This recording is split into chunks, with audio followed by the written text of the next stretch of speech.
capítulo de número 5, versículos 38 e 39.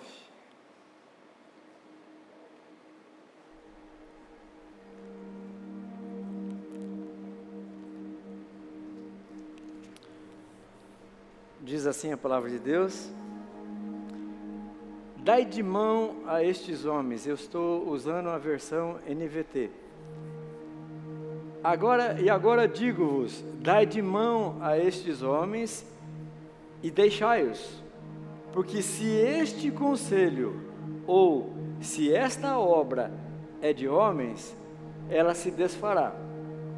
Mas, se é de Deus, se é de Deus, não podereis desfazê-la. E para que não aconteça de serdes também achados combatendo contra Deus. Close your eyes, baixe sua fronte, feche os seus olhos, estenda sua mão direita para cá, me abençoe por favor. Não que eu precise das orações de vocês, dependo, necessito, por favor.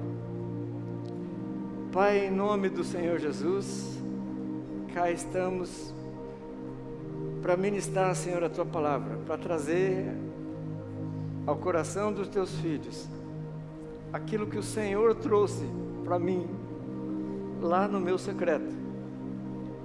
Meu Deus, meu Deus, meu Deus, que não seja eu, ou que não haja em mim, algum impedimento para que o Teu povo, as ovelhas do Teu pasto, sejam alcançadas nesta noite. Aquilo que o Senhor tinha de antemão preparado para que os Teus filhos fossem edificados nessa noite, que aconteça no nome do Senhor Jesus. Pai, perdoa, Senhor, os meus pecados, minhas falhas, minhas iniquidades, tudo que eu fiz ou que eu deixei de fazer que foi mal aos Teus olhos. Por favor, diga para mim nesta noite: dos Teus pecados não me lembro. Quando o Senhor lançá-los no mar do esquecimento, Pai, fique à vontade, são Teus filhos, em nome do Senhor Jesus, amém.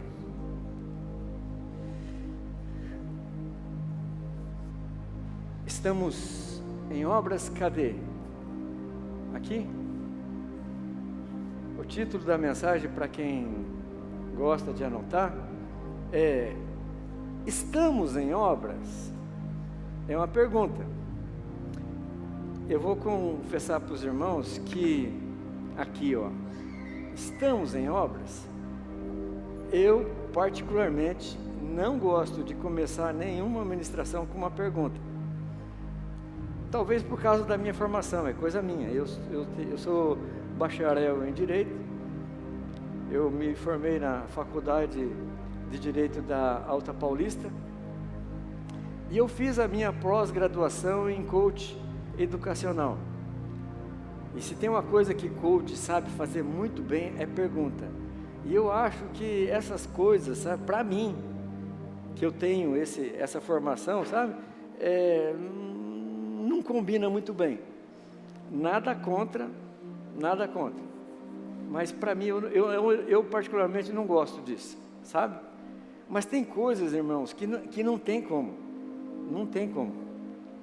Esta ministração de hoje, essa palavra de hoje, é uma chamada de atenção para algo que está acontecendo hoje, aqui em Lençóis Paulista, está acontecendo dentro da tua casa, está acontecendo aqui agora, nesse momento, e muitas das vezes a gente não se dá conta, ou por causa da rotina, ou por causa de coisas que a gente está, sabe, acostumado a lidar, sabe?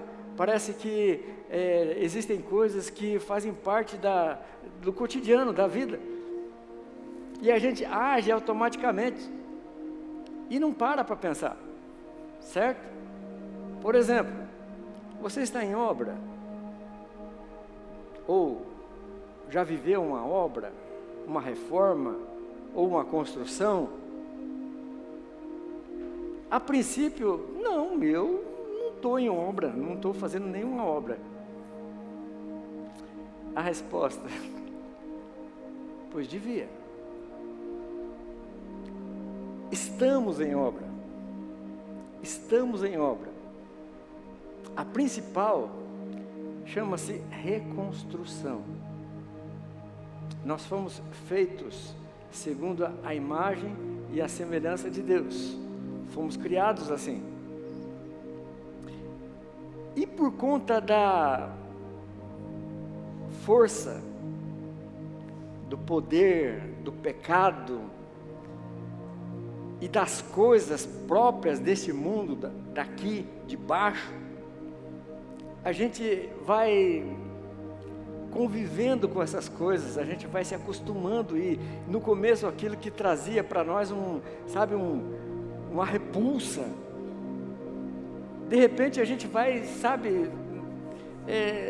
acostumando com essas coisas que vão se tornando comuns, não normais, vão se tornando comuns, e de repente a gente, sem perceber, é alcançado, somos contaminados pelas coisas deste mundo. O problema, nós temos um inimigo em comum, e ele não quer só tirar a tua paz, tirar o seu sossego, tirar as tuas oportunidades. Sabe aquelas coisas, as expectativas que a gente tem, sabe? De repente, você está num lugar que está na hora de você ser promovido, e quando chega a tua vez não tem mais promoção. Sabe aquelas coisas que para o mundo inteiro é fácil. Parece que o ímpio, ele prospera muito mais do que a gente. De repente, você vai observar aqui dentro, pessoas novas convertidas, que recebem bênçãos, milagres, sinais, assim e você está na fila, está esperando há muito tempo algo de Deus, e não acontece. Nós vamos falar sobre uma reconstrução na Bíblia. A cidade de Jerusalém, ela foi destruída 3 vezes. A última, eles arrasaram a cidade, os muros e o templo. Aquele de Salomão, que tinha ouro até no teto. Uma construção suntuosa, riquíssima, num lugar onde Deus falou que ia colocar o seu nome. Eles foram arrasados como nação. Aqueles que não morreram foram feitos escravos e deportados, primeiro para a Síria, depois para a Babilônia, depois para o Império Medo-Persa. Depois de 70 anos, conforme uma palavra que o próprio Deus tinha dito, depois de 70 anos eu vou trazer vocês de volta. De volta para onde? De volta para onde? Sabe aquela música que diz assim, que eu não tenho para onde voltar? Era isso. Quando eles voltaram para a terra prometida, estava tudo destruído, estava tudo arrasado. Os babilônicos, eles queimaram não só as portas, eles queimaram as pedras. tanto ódio, ódio. Isso que eles vivem hoje lá, sabe, o Hamas, o Talibã, é coisa antiga, é ódio antigo. E aquilo lá é uma representação do que acontece hoje no mundo espiritual contra a minha vida e contra a sua. Se eu perguntar para alguém aqui hoje, você sabe por que o diabo te odeia? Já pensou nisso? O diabo, ele tem um ódio mortal de você. E ele não vai ficar feliz, ele não vai ficar contente, sabe, enquanto não acabar com a tua raça. Como eu disse aqui, sabe, o teu inimigo, ele não quer só tirar, sabe, a tua paz, o teu conforto, a harmonia dentro da sua casa. Ele está querendo destruir você. Ele quer ver a tua caveira e um grilinho cantando dentro. O grilinho é por minha conta.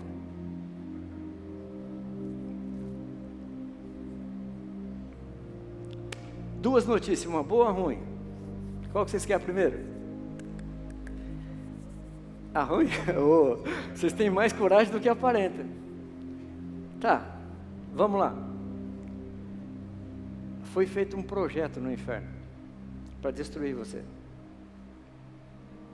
Isso já está em andamento, tá? Já está em andamento. O final é a tua morte. A notícia é ruim. Vai acontecer. Com a tua ajuda.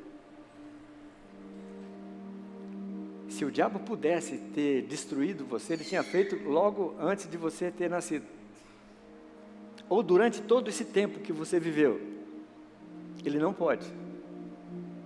Se pudesse, ele teria feito já. A pergunta, o que você fez, criatura de Deus? O que você fez para o diabo, para ele ter tanto ódio assim de você? Já parou para pensar? O cara não dá sossego, o cara não dá trégua. O cara vive me atrasando o tempo todo. Sabe o que você fez? Você nasceu. A imagem e a semelhança de Deus.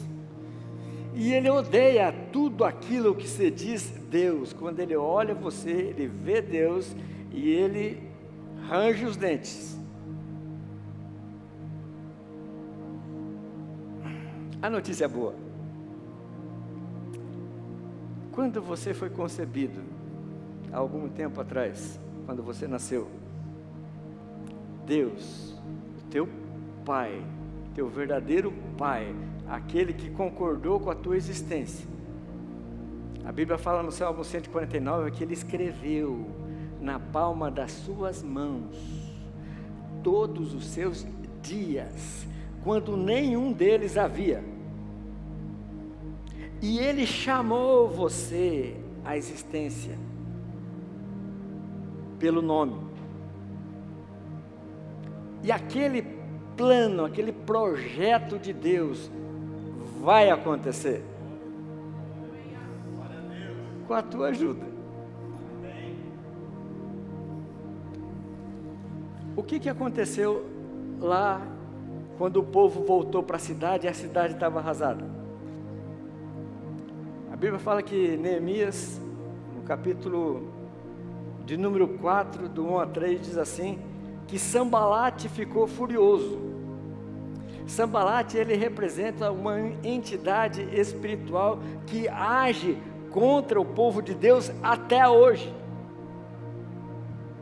querendo minar as nossas forças, querendo fazer com que você desista da tua caminhada cristã, porque talvez, o dia que você desistir, o dia que você não quiser mais brincar de ser crente, ele leve você para o inferno também. Ele não tem outra alternativa, ele tem que fazer isso, porque o final dele já está escrito também. Existe lá no Apocalipse uma batalha chamada Batalha do Armagedon, onde vai ser o acerto de contas, quando o cordeiro virá como o leão da tribo de Judá.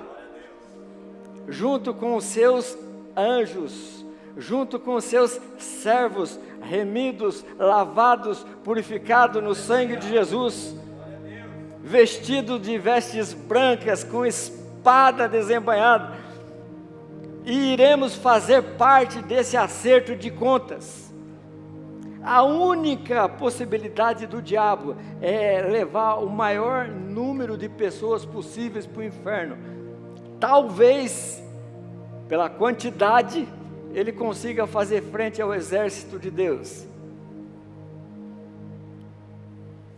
Não vai. Quem estiver do lado dele vai ser massacrado também. Sambalate ficou furioso quando soube que nós estávamos reconstruindo os muros.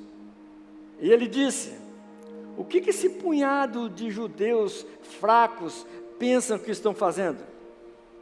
Eles imaginam que são capazes de construir um muro só porque eles ofereceram alguns sacrifíciozinhos? Pensam que pode fazer algo com pedras queimadas que ficaram num monte de entulho? E Tobias, o amonita, estava do seu lado e comentou: basta uma raposa. Lembra das raposinhas? Nós já falamos sobre isso. O pastor Pito já falou sobre isso também. Basta uma raposa subir lá e esse muro desaba. E sucedeu que Sambalate e Tobias, e os árabes, e os amonitas, e os asdotitas, que tanto iam crescendo a reparação dos muros, que eles fizeram com que aquilo fosse impedido. Iraram-se sobremodo e ligaram-se entre si para guerrear contra Jerusalém. Versículo 13. Por isso, Neemias, coloquei guardas armados atrás das partes mais baixas do muro e nos lugares mais expostos. Trazendo para nós, as partes mais baixas dos muros são as partes de maior vulnerabilidade. As partes mais vulneráveis dentro de você são as primeiras a serem atacadas. E é uma estratégia militar fazer isso. Não é porque o diabo ele é super inteligente, não. Existem coisas nas nossas vidas que a gente dá de graça. Pecados de estimação que a gente dá de graça. O cara nem se preocupa em procurar, sabe, alguma área para te atacar. Ele já sabe por onde entra.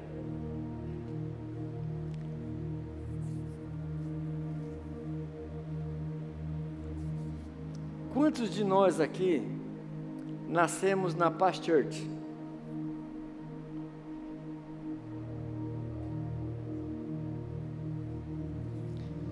Quantos de nós recebemos o Senhor Jesus numa outra igreja, numa outra denominação? Nossa. A palavra hoje é para a maioria, tá? Ainda bem que os Paz Church já estão habituados a isso. O que te trouxe aqui? O que te trouxe para a Paz Church? A recepção? O pessoal lá da atmosfera? Que recebe você com aquele sorrisão assim, tal. Você foi muito bem recebido aqui, foi isso? Gostoso ser bem recebido, né? Até eu que sou mais bobo, eu gosto.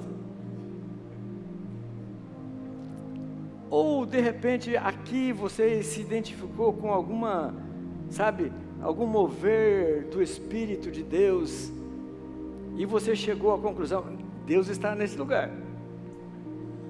Aliás, desde a hora que nós começamos esse culto, existe uma ação do Espírito hoje no nosso meio. A pergunta que não quer calar: Você veio de outro lugar para cá, porque você tinha dentro de você aquela vontade de servir a Deus, de ser útil para o reino, com seus dons, com as suas ofertas, com a sua capacidade. Ou você veio tão magoado, tão machucado, de dar dó.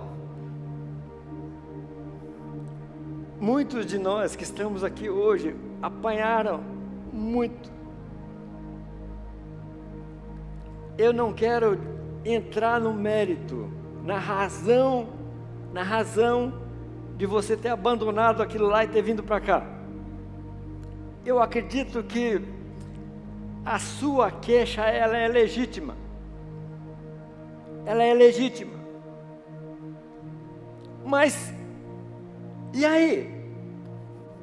O que Deus tem a ver com isso? O que o teu pai tem a ver com isso? Um homem pecou, ou uma mulher pecou, errou com você, um ministro, um pastor, seja lá o que for, irmãos seus, da onde você estava, pisaram na bola, pessoas deram mau exemplo, pessoas deram escândalo, e isso magoou, machucou, te entristeceu, te aborreceu. Sabe o que é isso? Tentaram atrasar a construção que Deus iniciou na sua vida.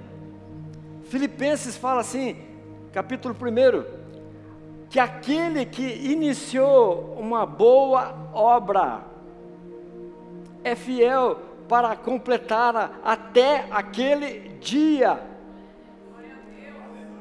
Aquele que iniciou uma boa obra em você,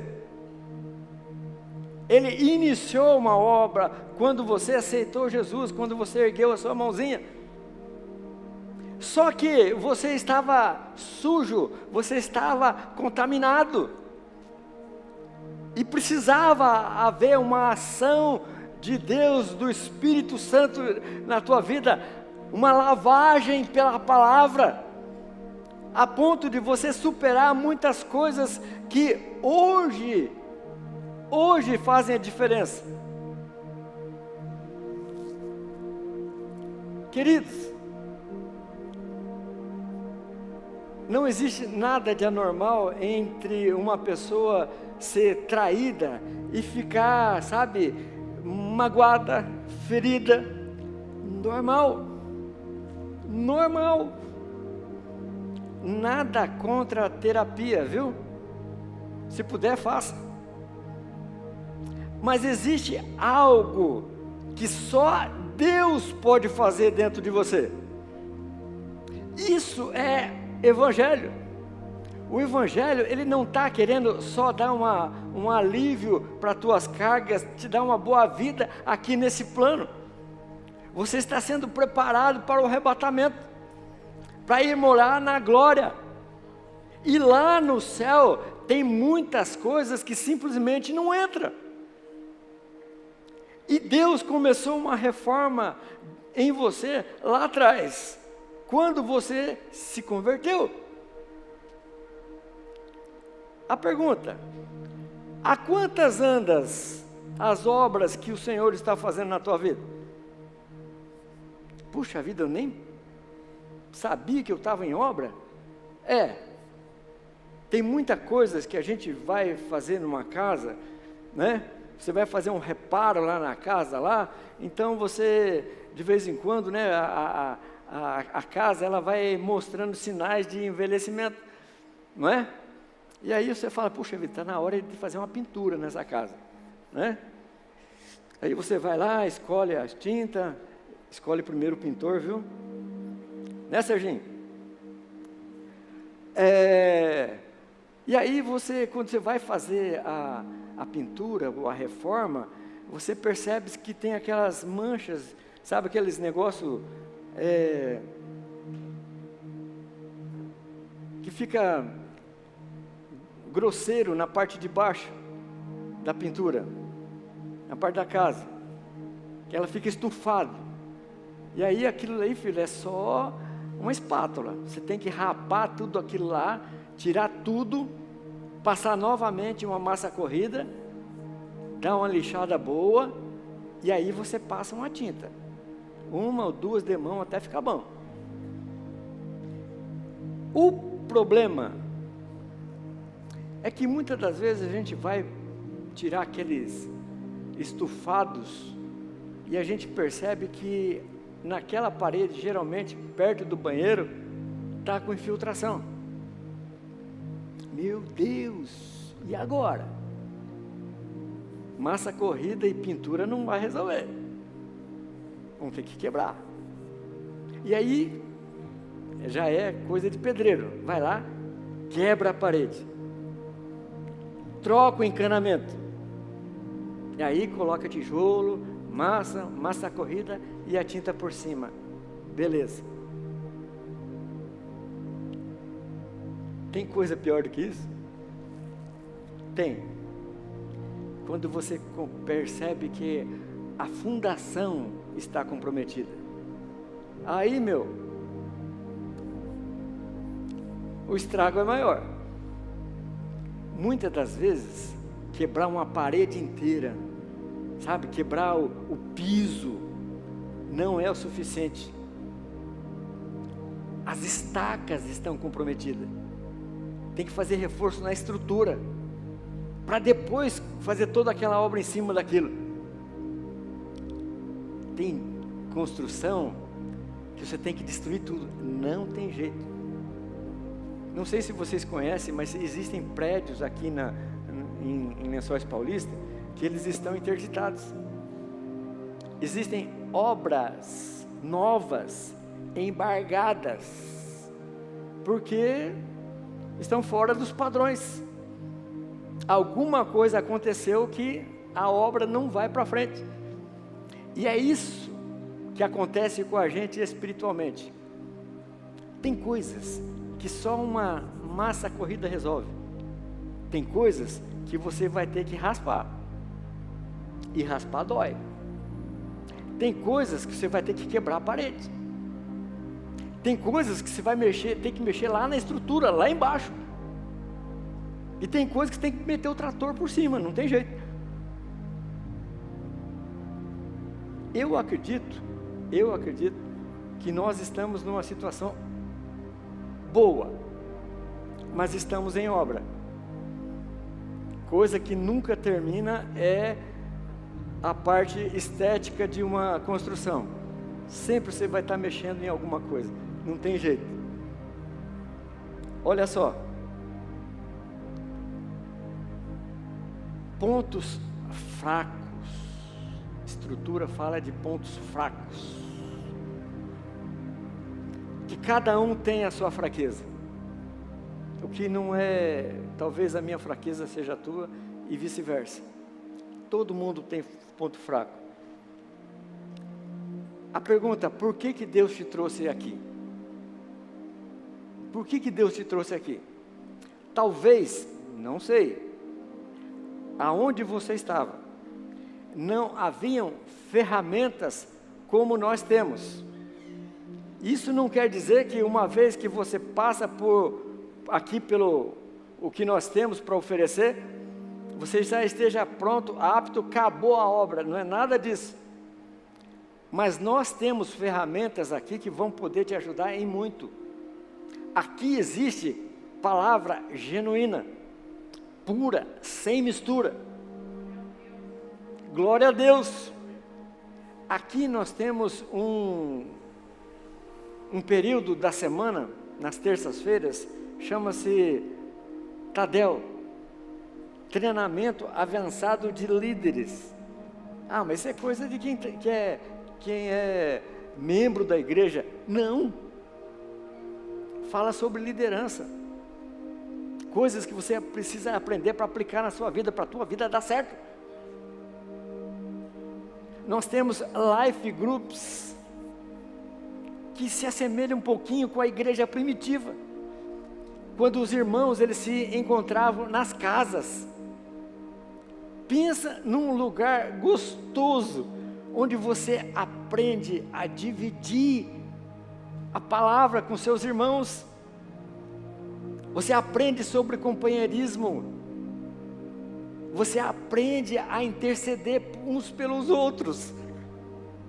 Você aprende a gostar de viver em comunhão. Tudo isso tem no Life Group. Temos o nosso culto de domingo, que é isso, sabe? Momento de adoração ao Senhor. Festa, banquete, isso, comida boa. E nós temos também o encontro com Deus. Cara, isso é extraordinário, fora de série. Aqui em Lençóis não tem igual. Garanto para vocês que até na região não tem. O nosso encontro com Deus, ele é transformador. Por quê? Porque nós conseguimos, com a graça de Deus, criar um ambiente propício para você ter um encontro pessoal seu e de Deus. E o que eu acho interessante muitas das vezes, que as pessoas elas vêm com tanta reserva para cá, que quando você fala de um evento, sabe, chave nosso, sabe, que é a cereja do bolo, que é o melhor que nós temos para minha vida e para a sua vida, a pessoa fica assim, não sei se eu vou, se não vou. Gente, você está sendo convidado para ter um encontro com Deus. O teu Deus é algo fantástico, fora de série. Mas por conta dos comprometimentos na tua estrutura, você não consegue se soltar. E o pior, você vai acostumando com isso. Você vai se tornando uma pessoa dura, uma pessoa, sabe, que se opõe ao trabalhar de Deus na sua vida.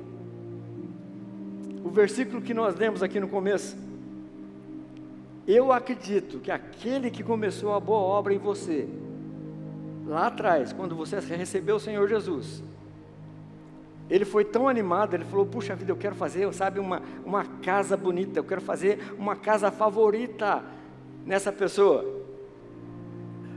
Aquele que iniciou aquela boa obra, ele estava animado quando você veio, quando você voltou para casa. E ele continua animado. A hora que você acordar, você vai ver que coisas que olhos não viram, coisas que ouvidos não ouviram, é o que Deus tem preparado para você. O problema, estamos muito contaminados. E Neemias dá uma dica, ele falou assim, olha, lá no versículo 13 ainda, eu dividi aquele povo para começar a reconstrução por famílias. Ele dividiu por famílias, para que montassem guardas, armados com espadas, lanças e arcos. Tem coisas, queridos, que eu não vou conseguir sozinho, você não vai conseguir sozinho. Você precisa da ajuda de seu pai, da sua mãe, do seu irmão, da sua esposa, dos seus filhos.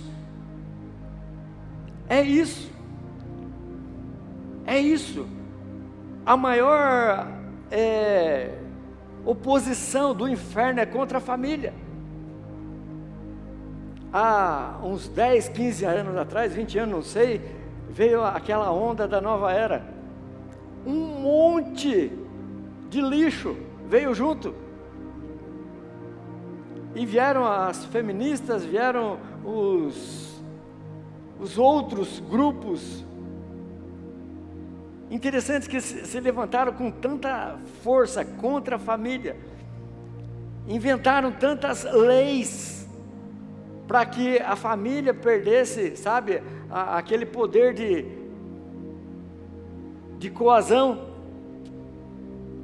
E hoje, a lei da família é uma lei de Deus, que já vem dentro de você, do seu DNA, de você formar a sua família, de você cuidar da sua família, de você investir na sua família, porque família é plano de Deus.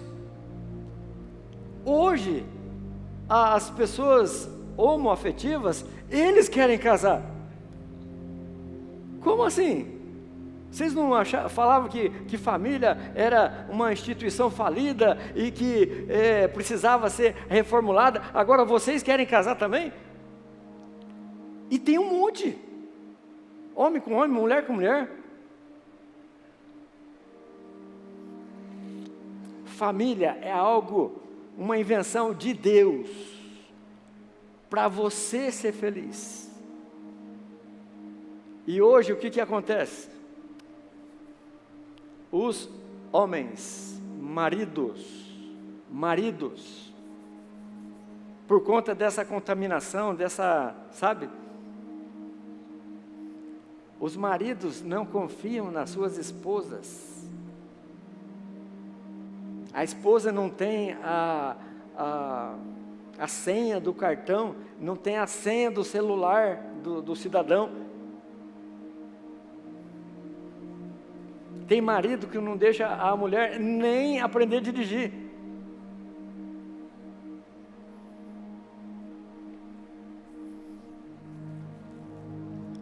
Você colhe aquilo que você planta. Você colhe aquilo que você planta, marido. Quanto mais você investe na sua esposa, lembre-se que a tua esposa, ela foi um presente de Deus para a tua vida. E o que Deus espera é que você devolva para Ele melhor do que quando você recebeu. Mulheres que fazem coisas escondidas dos seus maridos. Onde você aprendeu isso? Negócios. Estou falando de coisas corriqueiras. Negócios. Compra, vende, empresta, aluga, tudo alheio ao marido. Gente, se vocês pegar duas pessoas com formação diferente, com origem diferente, com interesse diferente, e for fazer uma sociedade, não vai dar certo. Agora você imagina se essa sociedade ainda for com sexo diferente. Pô, mas existe estudo, lição, manual para casamento dar certo? Tem, chama-se Tadel, toda terça-feira.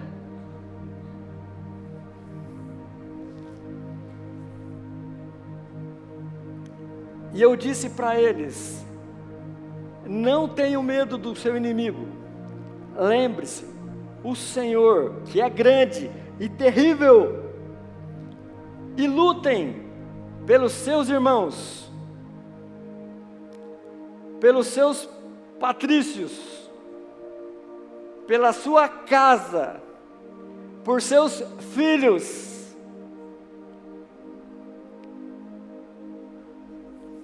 E os seus lares, versículo 14, capítulo 4, 14. E assim trabalhamos na obra, versículo 21. Metade deles tinha lanças desde a subida da alva até o cair das estrelas. O que é você montar guarda nas partes mais baixas? Não flertar com o inimigo. Não dá aquela coisa, as pessoas que antigamente eram muito ligadas nesse negócio de horóscopo, por causa do rádio, né? O rádio, ele atualizava o horóscopo todo dia e tal, sabe? E tinha muito irmãozinho, assim, sabe? Que ele não acreditava em horóscopo, sabe? Mas ele ouvia lá só para conferir, né? Ver se estava bom o negócio. Flertar com o inimigo. Eu jamais vou ser tentado com um copo de cerveja. Jamais. Eu detesto cerveja. Gente do céu, para mim, para o meu paladar, que negócio é repugnante. Então jamais o diabo vai usar um copo de cerveja para me tentar. Agora, naquilo que é a inclinação da minha carne, naquilo que é, sabe, que eu não vou falar, é por ali que ele vai. Uma hora, sabe, você está lá de bobeira, sabe, passando lá a tela no celular, no computador, e aí do nada, pã, vem uma oferta para você. Não é pecado ser tentado, viu, querido? Não é pecado ser tentado. Pecado é cair em tentação. É o seu dedo, é o seu clique que faz a diferença. Ai, meu Deus, eu não queria. Queria sim. Queria sim. Eu acho que uma das principais coisas que livra a cara da gente é quando a gente é honesto com a gente e principalmente com Deus. Você dizer para Deus: olha, Pai, eu gosto disso, a minha inclinação da minha carne é para esse lado. A minha carne, ela gosta de sujeira. Mas o que eu mais gosto na minha vida é fazer com que o Senhor fique feliz, que o Senhor se alegre com a minha vida.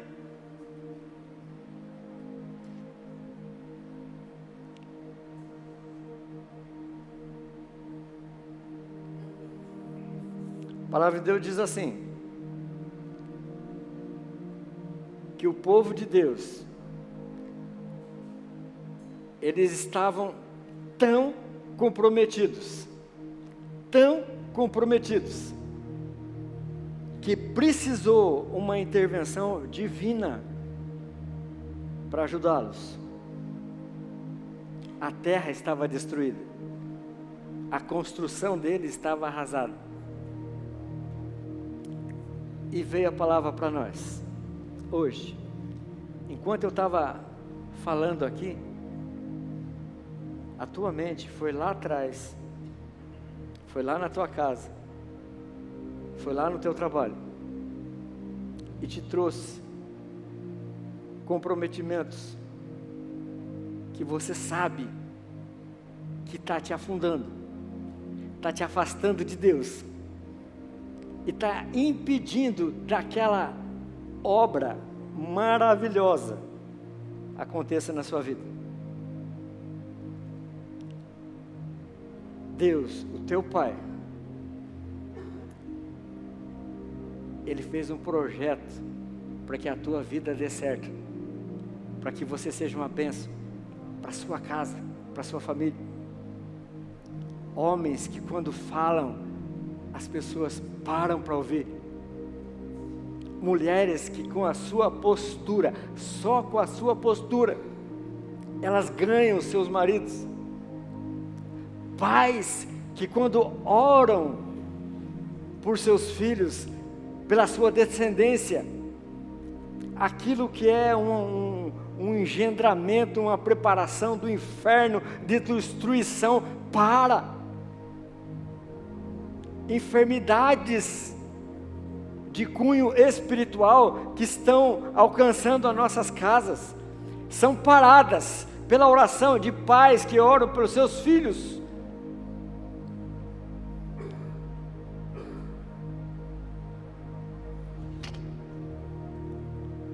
O povo de Deus, ele teve oposição desde o princípio. Na verdade, no princípio foi perseguição mesmo. Muitos cristãos morreram, muitos cristãos foram açoitados, muitas casas foram destruídas, E lá em Atos, nós lemos, lá no capítulo 5, que tinham pego um grupo de cristãos e trouxeram em praça pública e iam dar a última chance para eles rejeitar o Senhor Jesus, e depois o pau ia comer. Eles seriam açoitados, eles seriam cortados, eles seriam despedaçados, seriam mortos. E aí lá no capítulo 5 de Atos, que nós lemos aqui no começo,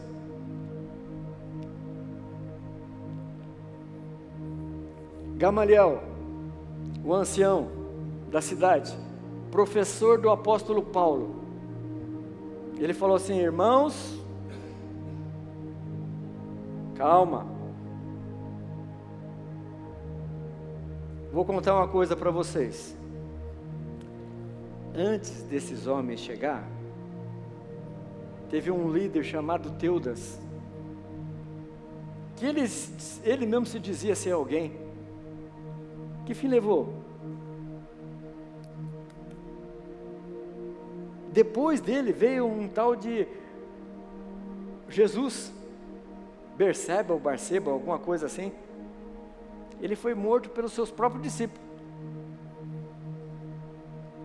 Ou seja, se essa obra é de homens, ela vai se desfazer por si só. Mas, se essa obra é de Deus, se essa obra é de Deus, vocês não vão poder fazer nada contra ela. E o que é pior, vocês vão ser pegos lutando contra Deus.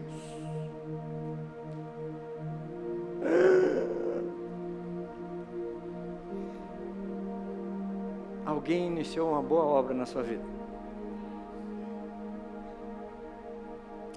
e a palavra de Deus diz assim, que Ele é fiel para completá-la. Quem vai poder parar essa obra? Quem vai poder embargar essa obra que Deus começou na sua vida? Quem? Você. Só você. O dia que o inferno convencer você que foi um tempo bom que você passou aqui, que foi muito legal, sabe, até, mas que você não quer brincar mais de ser crente, acabou. Você começa a sair daquela direção que você estava indo para o céu e começa a ir para o inferno. E aí vai sua casa, sua família, todos aqueles projetos de Deus para que a tua descendência fosse perpetuada, vão para o ralo. Feche seus olhos. O versículo de número 15 de Neemias diz assim: por fim, no dia 2 de outubro, 52 dias depois de havermos começado a obra, o muro ficou pronto. Depois de 52 dias de termos começado a obra, o muro ficou pronto. 52 dias. Você sabe me dizer quantos dias falta para acabar o ano de 2025?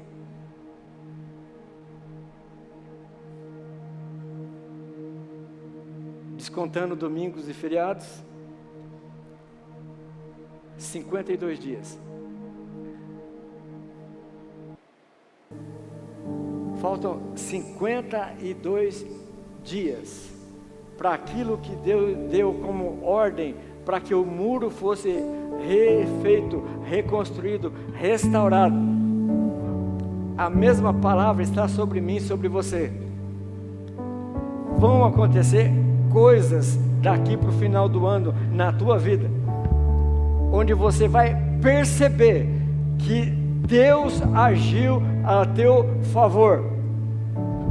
aquilo que a princípio parecia impossível de acontecer, vai acontecer. O dia que você tomar uma decisão, eu sou do Senhor Jesus, eu vou esperar no Senhor, com paciência esperarei no Senhor, no Deus da minha salvação, o Senhor vai agir. Quebra de muralhas, quebra de paradigmas, quebra de palavras, quebra de maldição, quebra de enfermidades incuráveis, quebra de sina, de coisas que vinham acontecendo na sua família, aconteceu lá no seu bisavô, aconteceu no seu avô, aconteceu na vida do seu pai, não vai acontecer na sua vida.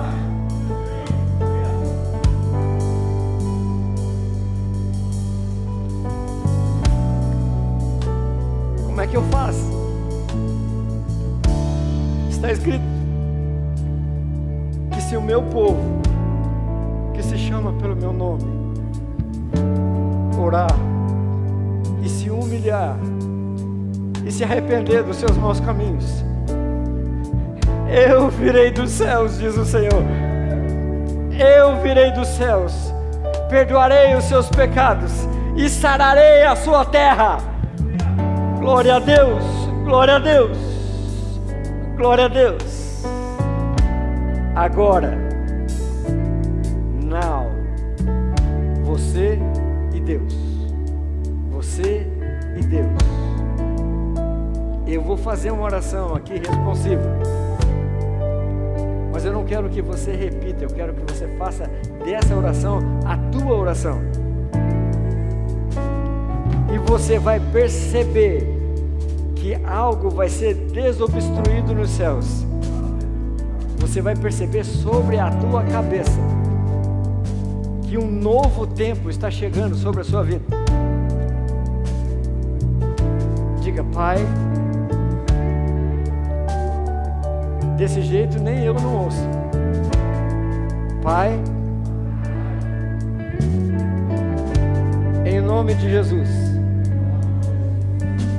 eu estou me rendendo ao Senhor.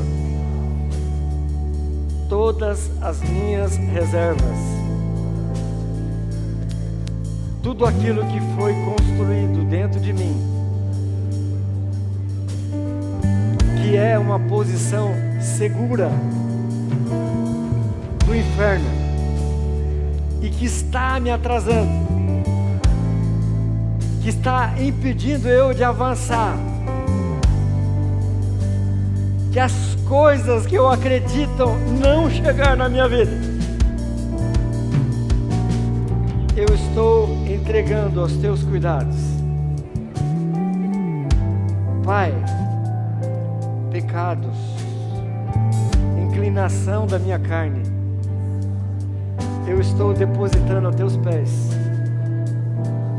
Eu quero que o Senhor pegue esse entulho, essa sujeira, e o Senhor lance no mar do esquecimento. Eu quero levantar daqui uma nova criatura, do jeitinho que o Senhor projetou para mim.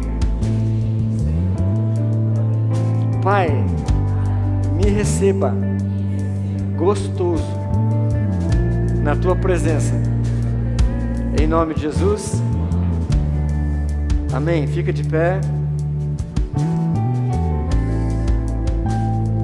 Eu acredito que você foi sincero na tua oração. Mãozinhas assim. Glória a Deus, glória a Deus, glória a Deus. Eu vejo cadeias caindo, eu vejo cadeias sendo quebradas, grilhões, amarras, na mente,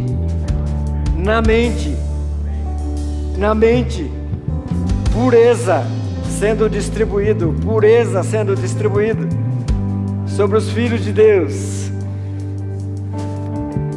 Pai, em nome do Senhor Jesus, em nome do Senhor Jesus, aqui está uma casa limpa, purificada, adornada. Traz, meu Deus, agora uma unção para esse tempo. Aquilo que o Senhor tinha, meu Deus, para os seus filhos nesse tempo. Um novo tempo de restauração, de reestruturação na vida dos teus filhos, dos teus servos. Que a bênção do Senhor, o favor do Todo-Poderoso esteja sendo derramado na vida dos seus filhos. Que nesses 52 dias que seguirão até o final do ano, todos os seus muros sejam reconstruídos, todas as suas casas sejam reconstruídas, todo o seu templo, o lugar da tua habitação seja refeito, uma nova morada, um novo tempo para os filhos e filhas de Deus, em nome do Senhor Jesus, em nome do Senhor Jesus. Segura, coloca no seu peito, é teu.